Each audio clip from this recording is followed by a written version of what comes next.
Well, good morning, everyone. Excited to see a lot of faces that I was not expecting to see because I thought a lot of people were traveling, but I'm glad. It's almost house full. And very excited to have Sangamitra over, my friend. Big round of applause for Sangamitra. She said she self-invited when she got to know that I'm speaking, and she said she wanted to embarrass me, but the mic is in my hand, so here it goes. But thank you for joining. I'm meeting her after 10 long years. We worked together and 1.5 years we worked together in Kochi, first job. That's how it was. So, yeah, great to have people from all over the place, all over the country, all over the globe listening to me. I'm nervous. That's why I'm blabbering, guys. Just kidding. Cool. I think we can get started. And for those of you who don't know, we are doing this series in the month of March called The Outliers. And Andrew kickstarted it, and since then it's been 3 weeks. I'm doing the second one. In between, we had other topics coming in. Andrew focused on Matthew, the apostle, the disciple, the one who has documented the life and works of Jesus, one of the first gospels that we read in New Testament, right? And then we also have Paul, and there are a few other characters that would be dealt with. Sure. I'm sure. No worries. So, the topic, the person that I'm going to look into the life of Paul, a lot of us would be knowing him for sure. If you have been raised in a setup where you've been following Jesus, where you've been reading Bible, there's no way you don't know this character, Paul. For me, I come from Marthoma background. Any Marthomites here? Sophie, yes. Oh, Rohit, yeah. Used to be. Okay, I like that clarity about distance from Marthoma. Yeah, but anyway, I was raised in that church, and just today in the morning this came up, and I had to put this up here. I hope I will do justice with that beautiful verse that we kickstart our service with. Paulos sliha bhagyavan ചൊല്ലിടുന്നു നിങ്ങളെ ഞങ്ങളറിയിച്ചതെന്നെ മറ്റൊരുവൻ വന്നറിയിച്ചാൽ വാനവനെങ്കിലും ആദൂതൻ താനേൽക്കും സഭയേൻ ശാപം പലതര ഉപദേശങ്ങളാഹോ പാരിൽ മുളച്ചു പറക്കുന്നു ദൈവത്തിനുപദേശം തോ താനേൽക്കും സഭയെ ശാപം. Sorry, I messed up the last 2 lines, but this is what it says. This is how we kickstart our Sunday morning service. Every Sunday, this is how we do it. And these verses are not from someone else. It's by Paul. And I was like, wow, why is this guy not so important? I mean, why have we not been studying enough about this man? Because what he said became the foundation for a church here in Kerala that started off 2,000 years ago. And not just Marthoma, in fact, it's there in Syrian Orthodox Church. A lot of Syro, Malabar, Kerala churches, they start off their songs. I'm sure CSI also does it. They just do it in 4 parts and ho, ho, ho, and downplay us that way. But yes, that's beautiful. Paul said this, that I have given you a gospel. I have brought you a good news. And if anyone else comes to you with a news, good news or bad, but apart from this good news that I preached to you, curse will be upon him. And the church, if they follow, the people of God, if they follow that good news. What was this arrogance, man? Imagine me telling you this, like the message that I'm going to preach today. If you dare question this, curse be upon you. Can I say that? Will you allow me to do that? See, I thought someone would be, just because I'm a speaker, they'll say yes, but glad. Your doctrines, no. Yeah. Anyway, the idea is, what was this man so sure about? And it's not about himself or him bringing the truth to the church, to the early churches. And when I say church, it means people, the gathering that believed and worshipped this God called Jesus. Right? There will be some lag because I'm trying to control two devices at the same time. Rohan, just keep me sane. If things are not moving there or if things are moving too fast, just let me know. Yeah. So that was a sneak peek into my Sunday service from my childhood days, from my younger days. And this made me think about this. This guy has set foundation for so many things. And while I was studying, it was not just the moral and religious principles and framework for Christian churches or churches who believe in Jesus Christ and this triune God that has been revealed to us through Bible. But interestingly,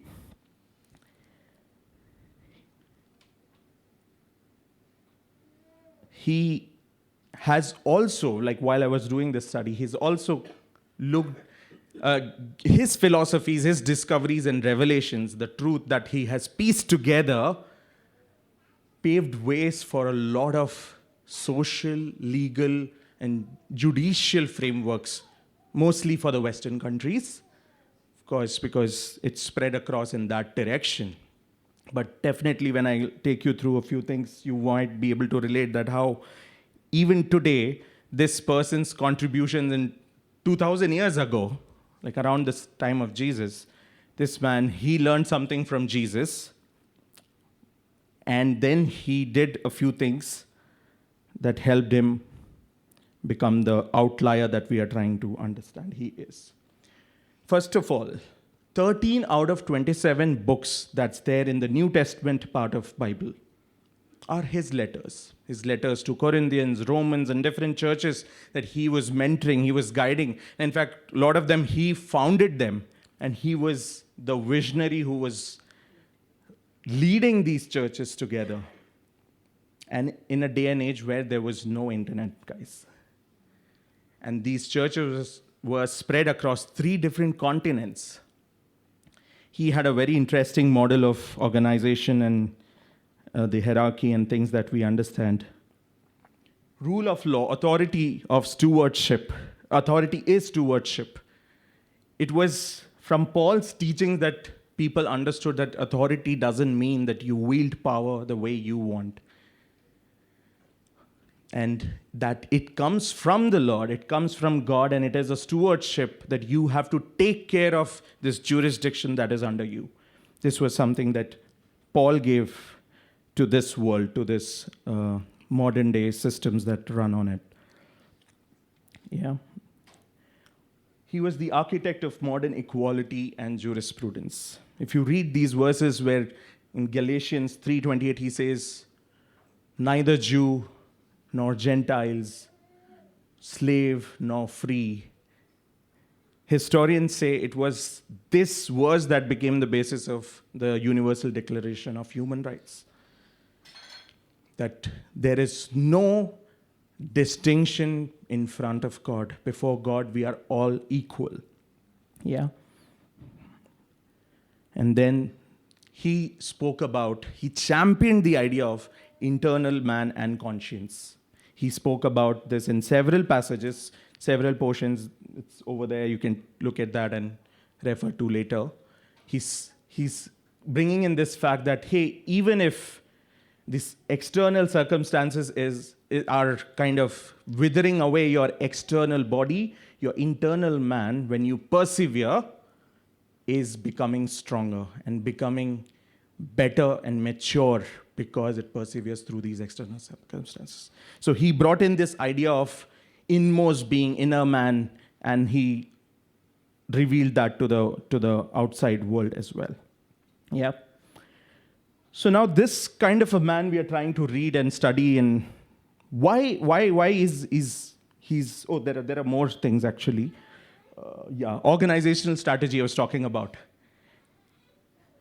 He is a man who was running, if I have to speak in modern day business parlance, he was running a startup across 3 different continents.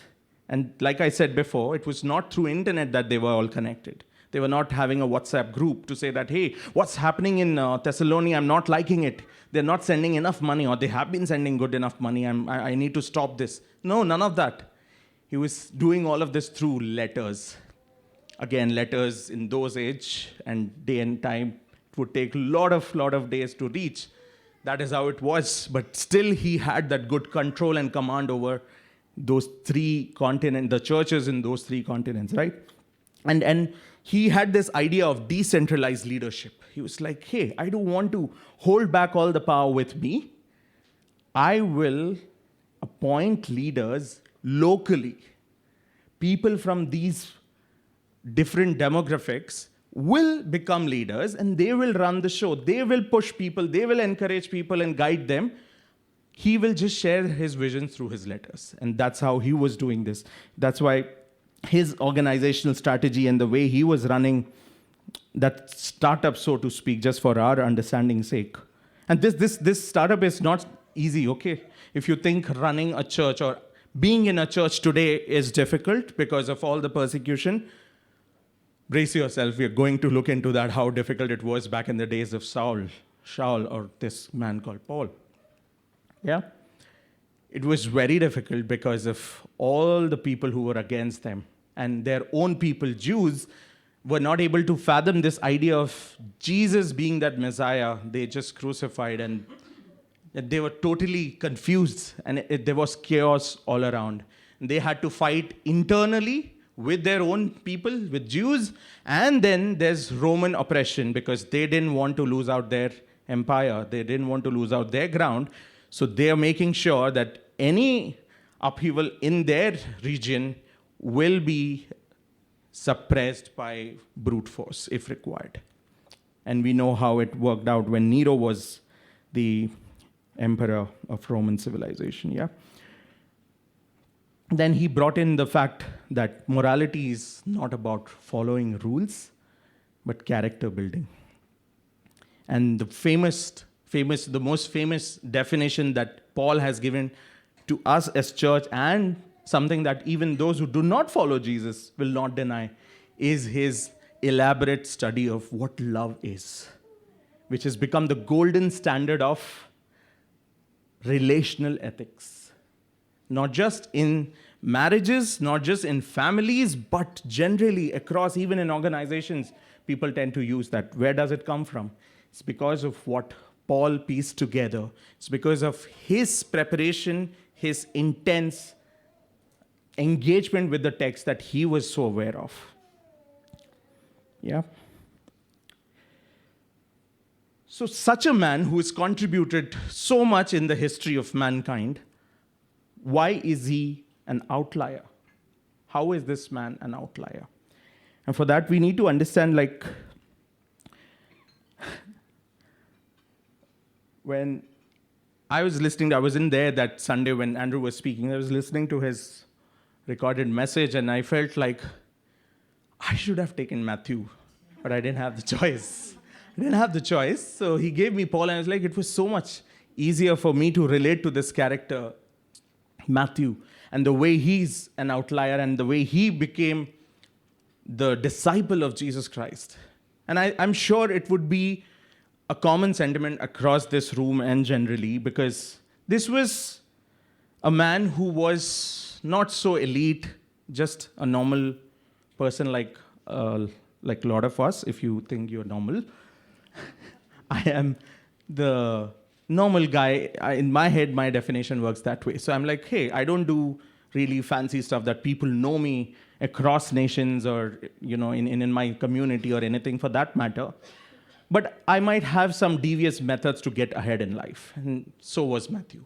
He was not doing it, just to hurt others. Today my to-do list is, so I will, evade so many taxes so that the Jews will bear the brunt of it and they will come and bow down to me. No, it was not his idea. He was like, I want to figure out how to travel to Bali in Indonesia. And it's expensive, guys. The ship, the cruise, everything's expensive. I need money. What's the quick way to get money? I want to do it before I turn 30. So, tax collection is a good profession I can get into. That's what he was into. He was just doing usual stuff. A little bit of ghotala golmal here and there. That's not a big thing, right? Nobody's denying it. That's why I said a lot of people will agree with Matthew being the outlier. Right? So, what is different from Matthew when we look at Paul? So this man, was just a social outcast who, when he met Jesus, he understood this prized possession that Jesus offered him, this kingdom of God, this pearl that I have now is worth everything that I have had now, up until now. So I'm giving all of that to get this pearl. And I'll hold on to it for my life because this is the best. So it was like a standard level of natural understanding of maturity and progression from good to bad, not spiritually, not thinking in that sense, just generally, socially, good to bad. He was a good guy. Bad to good. He was a bad guy and he became good. Yeah? But in case of Paul,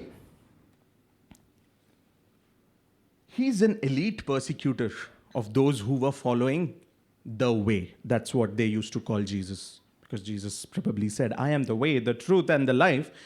They were like, all these people who are following this man, Jesus, they labeled them as the people of the way. So if I'm referring to them as people of the way in my conversation, you need to understand that they're talking about people who believe and worship Jesus Christ as the Lord and Savior, right? So this elite persecutor, he is man of privileges, respected for his credentials. What were his privileges? He was born into a Jewish family that was filthy rich, probably because they were in Tarshish. It was economically booming city like Bangalore. So they were having good trade going on. So he had everything to, dress himself up, to eat and drink and everything. He had that. He was a privileged financially. He was also privileged to have really spiritual upbringing in such a way that whatever he did in the name of religion was actually labeled as righteousness. When historians and those who've been interpreting the text about Paul, they said whatever he did, he was doing it for righteousness because he was studying law, and when I say law, Jewish law, under Gamaliel. Gamaliel was like, if you have to understand in today's sense, the Ivy Leagues, the Harvard, Stanfords.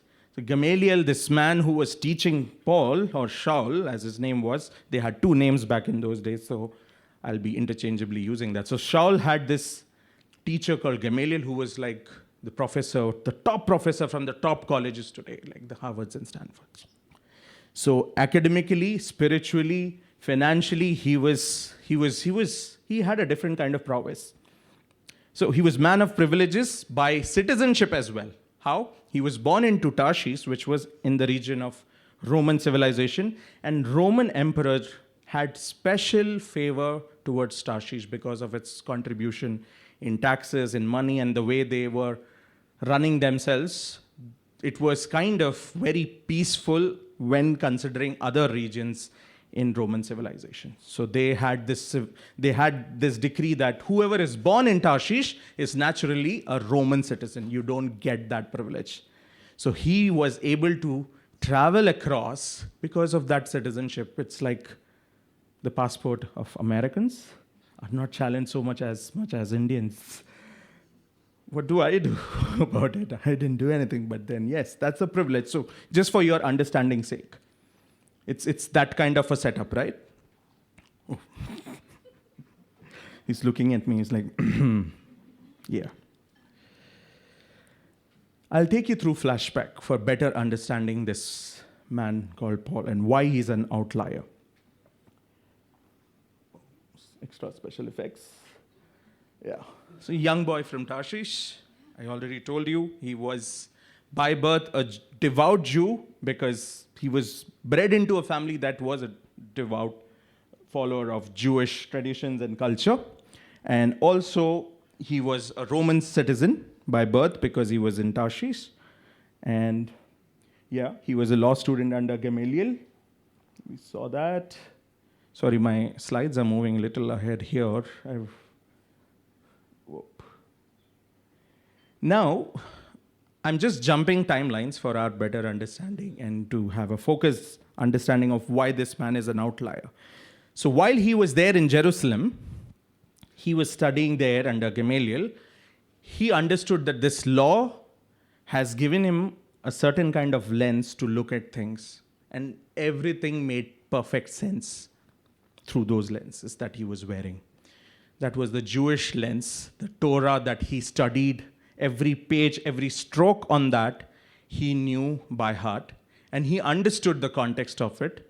And he was an elite, not just because he did all of this memorization and wrote memorization or whatever, but also because of his explanation and elaborate interpretations of the scriptures and the way he was training others. He was, people say, if he would not have become what he became later because of his encounter with Jesus, he would have definitely become the chief priest in Sanhedrin, because Gamaliel was that, and he was getting trained under him. He had solid foundations in Torah and stuff, yeah?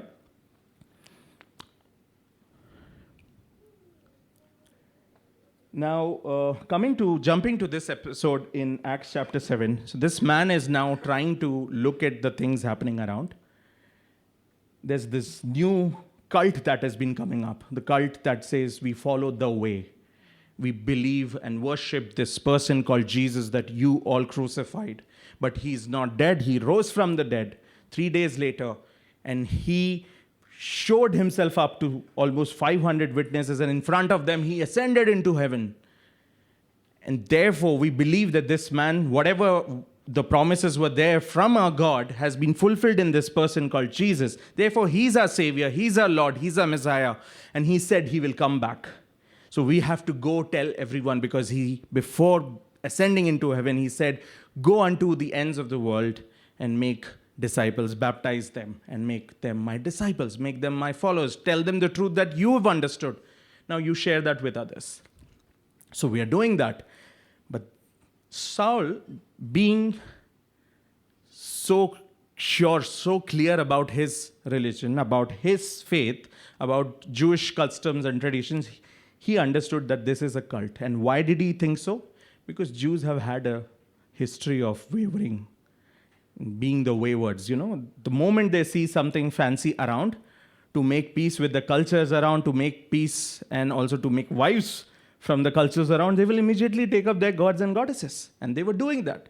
They were following cults after cults, and they were missing the whole point of that God, Jehovah, who rescued them from all their sinfulness, all their slavery and everything. He is still their sovereign God, and he's the God of the earth and the heavens. He's the creator God. You do not need anyone else when you have this God.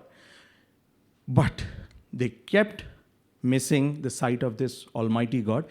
And for that reason, people like Shaul thought that this another cult that has come up, the cult called the Way, is going to mess up things for Jews again. And I need to quell the uprising. I need to quash every tiny little piece of information that is being spread and, spread as a propaganda against the Jews. So he's trying to preserve and protect. And that is when he comes across this man called Stephen. And the Stephen is another devout follower of Jesus. A Jew again, but he understood the truth and revelation. And he's now preaching to the Sanhedrin, the chief priests, about what wrongs they have done to Jesus and to God, and how they are sinful. And Of course, Sanhedrin didn't take it well. And more than that, the people around, the mob, the crowd became mob. They turned mob and they mob lynched this guy, Stephen. While Shaul was standing there, he didn't pick a single stone and fling at Stephen. But Bible clearly says, if we read Acts chapter 7, that he was standing there, he oversaw this whole murderous rage of people, and he was validating that. And how do we know that? All these killers, all these murderers, they brought their coats and they laid them at the feet of Shaul. Why would you do that? Because they knew this person, if he validates, I will get few more privilege points or brownie points and may get into the inner circle. Like a lot of these parties work together that way, even today. So it's not something new that was there. It was there in Bible. It's documented over there. These people came and laid down their coats that they were wearing and saying that, here you are, you validate this, you oversaw this, you validate this act, that we did right, that our righteousness to kill an uprising against our custom and faith has been quelled, and this is what we have done. So they were looking to please themselves and please their leader, who, again, out of vested interests. Yeah, so this is what one episode was. Now, I would like to take a break here since a lot of us have been going through, and I want you all to get in group of 3 and just quickly turn around and discuss these questions. I just want to understand, so far you have seen and read, seen and heard me talk about Shaul, who is also known as Paul. What do you think he is? Is he a villain? Is he a hero? What do you think? I just want you to run the cogwheels of your head. Yeah. 5 minutes we have. All right. 3 people grouped together. Yeah. Good job, Rohit and yeah, great. And you can talk. You can break this eerie silence that's spreading here in this room, not liking it at all. These are the 2 questions. Was Shaul right? Why or why not? What do you think of Stephen's response to his murder? So sorry, I didn't talk about Stephen's response. As Stephen's, while he was getting stoned to death, before he gave up his last breath, he said, looked up into the heaven and he said, "Do not charge this sin against them." Them meaning those who are murdering him, those who are stoning him to death. This was his response, right? So yeah, now you can discuss these 2 questions. I think most of us are done. We can come back. The mic is off the hook. Who's going to share?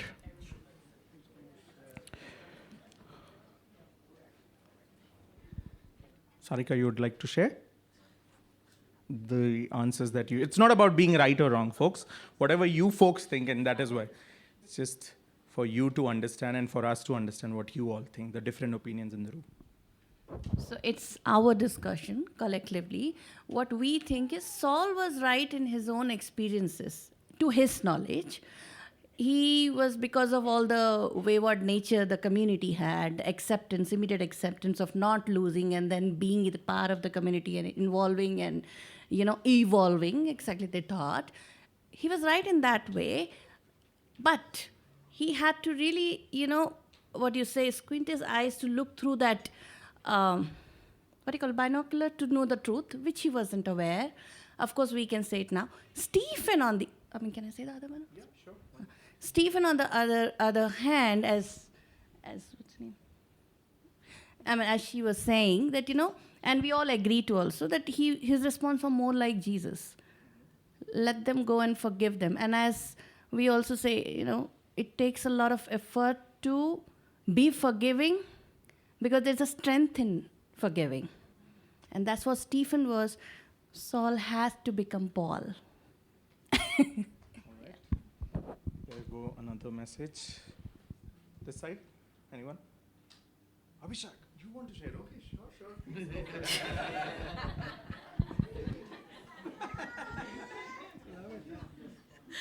So I think we were also on the same lines because the first question, the name is very specifically mentioned as Saul. So like she rightly said, it started like, with him being right in what he knew, and then we see a great transformation where there's a heart change, where his entire point of view changes. That is later on when he becomes Paul. But to begin with, I see him as a villain transforming, into Paul. So yeah. Anyone wants to answer the second? Then Sophie? Deepika? Sonal? I have read this portion earlier. What came to my mind was like we know about visions, but Stephen might have had a vision that Paul is there and God is going to do something amazing, and that's why he said, "Do not put this sin for these people." Some people reveal all the cards in one go. And then you wonder, what do you have?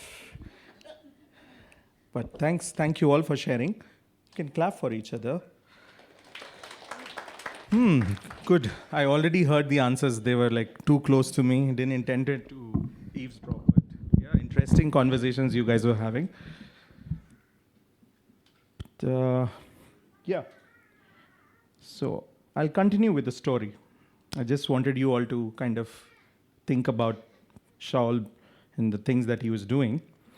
The next thing is in the flashback. The next episode that comes up is he speaks to the chief priest and says, "Hey, I don't want to keep this mission local now." Now he's become an enforcer of the law. He's like, "Hey, I want to go beyond and capture and extradite all those who are the people of the way, people who have started following Jesus. Even in Damascus, I will extradite them from there, bring them back to Jerusalem, incarcerate them, imprison them, and yeah, I want to show that who is in control, who is in power." Yeah? And all of this ended up in Paul taking a 135-mile journey from Jerusalem to Damascus on his horse. And while he was going, suddenly he's struck by a bedazzling light, brighter than sun. And he's not able to see anything. He falls off his horse to the dirt, and then he hears something. He says, "Saul, Saul, why do you persecute me?" And he's like, who is this? What is this Dolby Digital Atmos? I've never experienced this before. And he's shocked. It's like light and sound, but I'm not able to see the person. I'm not able to see anything for that matter. And he says, "I am Jesus who you are persecuting." He's like, "Okay, then what?" The light goes away, and he realizes he is physically blind. He cannot see anything. Imagine this man riding a horse, intended to conquer a city, enters that city dependent and blind. That's his physical blindness. Next up, he is sitting in his friend's room, or whoever that host was. His name was also, as Bible mentioned, Judas. This is not Judas Iscariot who betrayed Jesus. Some Judas who was hosting him. He's having this Shaul in his room, in his house, for 3 days. And this man refuses to eat or drink. So it's like 72 hours of darkness, no food, no water. What is he doing? I don't know. 3 days. Does something ring a bell? 3 days of darkness. Do you remember someone else, those who know Bible, have you heard about someone else also away for 3 days and then shows up again after 3 days? Yeah, just to draw some parallels that's happening over here. There's one character in Old Testament as well. Yeah. So this man is now waiting, and in his dream, then there's another character that shows up in the story now. That's Ananias. He's supposed to be one of those 70 disciples that Jesus, when he was on this face of the earth, he sends out 70 disciples. Ananias is supposed to be one among them. So this man already knows about Jesus. He believes in Jesus. He worships and follows Jesus. So he was there. He gets a vision that God tells him, go, there is a man called Shaul in Judas's home. You go and pray over him. It's like, are you serious? I know who Shaul is. Don't try to trick me into this. Shaul is coming to hunt us down. He is probably breathing murders. He's doing that in Jerusalem. Now he's come to Damascus and you're asking me to go and pray for him. I can't believe you asking me to do this. It's like totally hesitant to do it. And I relate with this character. I'm not sure about you all. Maybe you will not, but I relate. It's like, I don't want to do it for anyone who remotely looks threatening, life-threatening. You deal with him in visions and dreams. Uncle taught us so that, there are methods and modus operandi that you can have. Why do you want me to go there? It's like, no. This man, so God tells him in the dream, this man is going to be a very important, a chosen instrument to reach kings and everyone who is not a Jew, which means everyone in the world. He hears that and Ananias says, okay, God. He obeys. He moves out of his comfort zone, heads straight to Judas's place, and he goes, enters the room where Shaul is, and he says, the most bizarre thing, the first two words he says is, Brother Shaul. When this is a man who is coming to hunt him down, he says, Brother Shaul. Imagine someone who is like ready to murder you, tear you down into pieces because of what you are doing to their culture and tradition. And then you're asked to go and pray over them. He touches Shaul and he lays his hand over him and prays over him. And that is exactly when something like, Bible says, something like scales fell off his eyes. And that is when Shaul is able to see. His physical blindness is gone, and these 3 days that he spent, people say he must be praying. It's like he heard the voice of Jesus. He saw a light that didn't let him see anything after that, and he's grappling with this supernatural event, which he knows for sure was real. And even those people, by the way, those who were walking with him, traveling with him, even they heard and they were so scared they didn't talk about it, seems like it. It was like, I don't know him. I was just like walking, I was like distancing from him. Whatever this guy was going to do, and God is dealing with him. This man gives his life to Jesus at that point in time. He admits that he needs Jesus and he gets baptized. He doesn't go, he's like, hey, wait, I know I believe in Jesus. I'll go back, check with my parents because they are Jews. And also my Aadhaar card says I'm a Roman citizen. Can I still do this baptism thing? Can I get away from it? No. He instantly knows the thing that he needs to do. When he believes this person, Jesus, is real and he's having that revelation, he takes the step that he needs to. He eats, he gets strength, and he gets going. Then when we read in through his letters, it said that he was gone for 3 years. He disappeared into the desert of Arabia. And what was he doing there? He was unlearning, deconstructing everything he's learned about God, about himself, about humans, about their problems, so that he can reconstruct them through the lens of Jesus Christ.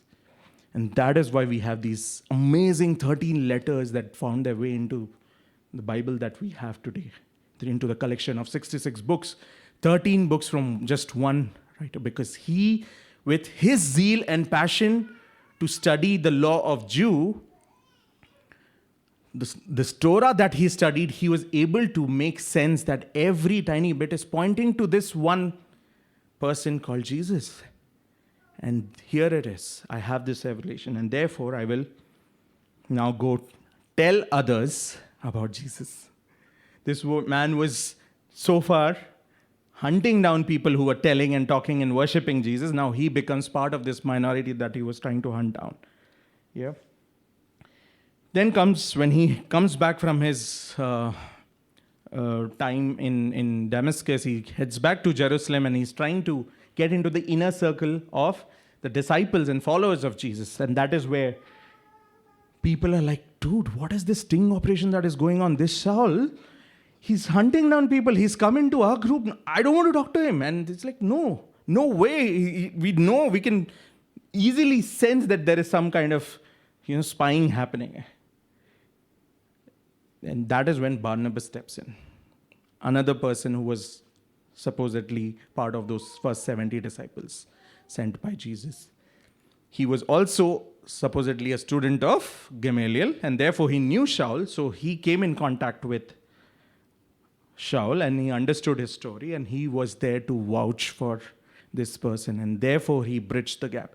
And why was it happening? Because the 3 missionary journeys he took into those 3 different continents to share this experience, this revelation he has had about Jesus, it would not have been possible without the camaraderie and fellowship that he would get from these disciples and apostles who knew Jesus, who walked with Jesus when he was there on this earth.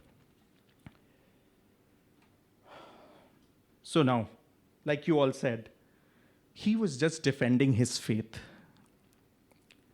You want to brand him villain or hero for that, it's our call. But what was he doing? He was defending a culture that he was bred into. And this passion he had was because of all the truths, all the things that he was able to see through his lens, that Torah gave him, that Gamaliel trained him and helped him to wear on his eyes. It was making sense to him, and the convictions he was standing by was working out for him till he met the truth of Jesus. And he considered this his holy duty. But eventually what happens in such cases, when you start playing the protector of faith and culture and traditions, you end up playing God. Because God never decreed anyone to be slaughtered and killed in that sense that, hey, to protect this, I'll have to do that, right? But he ends up doing that. And that is, if at all God wants to do it, God can do it.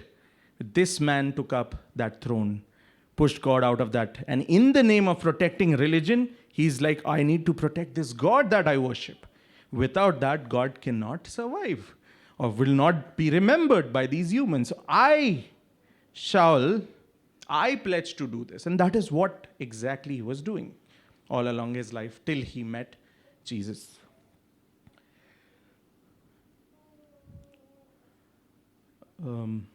Yeah. Taking notes? Some of you are taking. Okay. The important part. Now, for Paul to be upheld as outliers, we need to know that there were 2 important figures humans who came into this picture that God was trying to weave.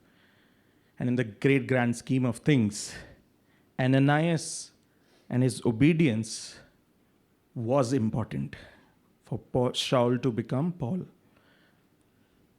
For Shaul to have that eye-opening revelation, and for everybody else to partner along with him, Ananias had to step in. Was it easy? You know the answer, right? It wasn't. Did he do it? Yes. And that was sheer obedience to God. You're not called to such silly exercises like go and lay your hand on this person who is a villain, who is an enemy to you, because the whole blueprint of Shaul and Paul is in front of you. Maybe you'll not even live to see that. You are called in obedience to follow God. And if you know this God, and if you say you know and love this God, are you ready to do this act of obedience that he wants you to do? Another character, Barnabas. I mean, he could have easily pushed him out of the lines and said, oh, no, Shaul, it's okay, they'll not let you in. They are like these elitist class. You understand, probably you were also there, you understand, it's okay. No, but Barnabas steps in. And in fact, Barnabas, again, like Shaul and Paul, Barnabas is not his the only name. His name is Josephus. Josephus was called Barnabas because it means son of encouragement. And he did exactly what he's known for. He encouraged everyone. He tried to fill that trust deficit that was there between these existing set of disciples who thought that they are the only ones who've been burdened with this joy and privilege to spread the good news about Jesus. And then they see someone from the enemy camp joining their tribe. And they're so shocked for life. But that bridge was Barnabas. Are we willing to do that? Are we willing to be mindfully present in places where God is trying to call us to be just the bridges, nothing else? Maybe you don't have to preach a gospel there. You don't have to stand and expound on certain topics about justification and sanctification and whatnot. No. We just stand there and help people understand that they're all on the same page. They're all supposed to be in the same team. And that they all are children of God. How do we bring that bridges? How do we build that bridges when we are called to do that? Are we willing to do that is the bigger question. By the way, there was one more person, and Sunil pointed that out already. But if you're not able to understand, here is my chance to bring that out into the open. Now you might be thinking Ananias was scared. He stepped in obedience and he did his thing, and it was not life-threatening for him. So yes, I can be Ananias. Or I can be Barnabas because I met this guy and I tried to bridge the friendship between these two different set of people. I can do that, yes. There was one more person very actively involved, but we don't get to see that connection probably because it's not explicitly mentioned over there. But when he prayed, when Stephen was getting stoned to death, he knew that he's dying. And the prayer that he prayed was, do not hold it against them. And Shaul was not even stoning Stephen, but he was more than willing to take all the credit and add that to his clout. And therefore, people were also finding opportunity and laying their coats down in front of this man, just another man, and trying to deify him, making him the God. Yeah? Are we willing to be that Stephen? Even when there is sword dangling on our heads, willing to obey and do how Jesus wants us to do our lives. In love and forgiveness. Even to those who are persecuting us, even to those who are killing us, murdering us, can we have that? Yeah. The last slide. You guys can come out of your slumber. We'll make it quick. Who are you today?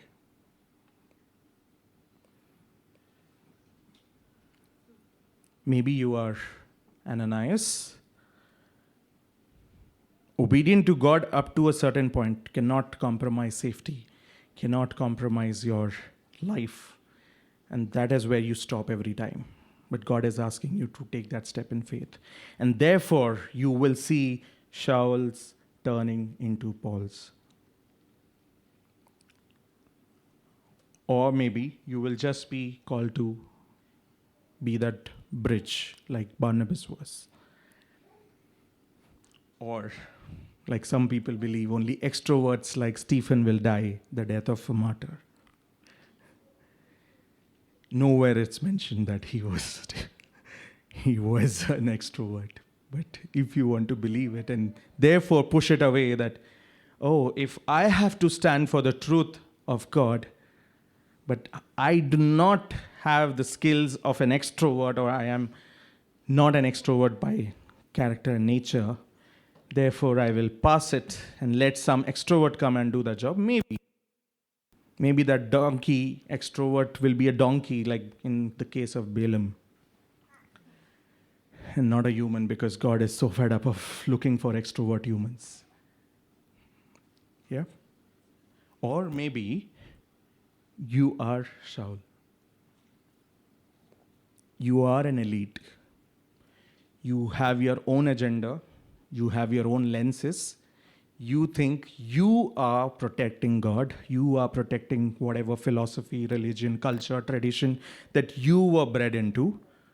And that is what you will always do when someone comes and tries to claw into that wall that you have built around yourself. Maybe you are that Shaul that needs to be Paul. God is saying there is nobody too right, there is nobody too powerful for me to change them. Are you willing to be an Ananias? Are you willing to be Barnabas? A Stephen? Or if you are a Saul yourself, you willing to give God that chance, or you are waiting for that bedazzling light and Dolby Atmos sound to come and knock you off your horses, and then you will believe? Then you have all the eternity for that. Yes, you're sure about it, I guess. Cool. Get back in your groups. We will discuss this, and then we will have the closing song played. But I'll have this slide over for the next 5 minutes. What I want you all to do is, if you really feel that Lord has impressed something while you were listening to this, you can share with your group. Or, if you haven't found anything, just pray to God together in faith. Pray to God that God gives you zeal like Paul had. That you're not tepid the tepidity of faith goes away if you're struggling with that. I was struggling with it. I am struggling with it, to be honest, and confessing this to a family that I belong to. And when I went through this, I was like, God, yes, I want to be Paul. Or even better. But I need to do my part of the bargain. Here I am. And that's what I'm encouraging all of you to do today. Come back in groups and see who are those people around you. Maybe in your neighborhood, maybe in your offices, maybe in your friend circle, maybe in your families. You're not comfortable about telling that I love Jesus and I follow this Jesus and this revelation makes sense to me. Yeah? And this is the truth. 1 + 1 = 2 for me. Here it is for you as well. But you're not able to share that out because of the fear of Shauls in your life. Or maybe you have hatred and disdain towards these people around you that you already, when the moment you see them, you turn your ways. Don't even want to have anything to do with these people. Maybe they are in your neighborhoods. You identify them because they have certain colored flags hoisted from their homes, and you're like, oh, these are those kind of people. There are so many Sauls out there waiting to become Pauls. But probably their Ananias and Barnabases are missing in action. If Lord is nudging you, if Lord is leading you, seek what is it that is stopping you from becoming that. And ask God and ask your friends to pray with you in that. Yeah? Over to you all, folks.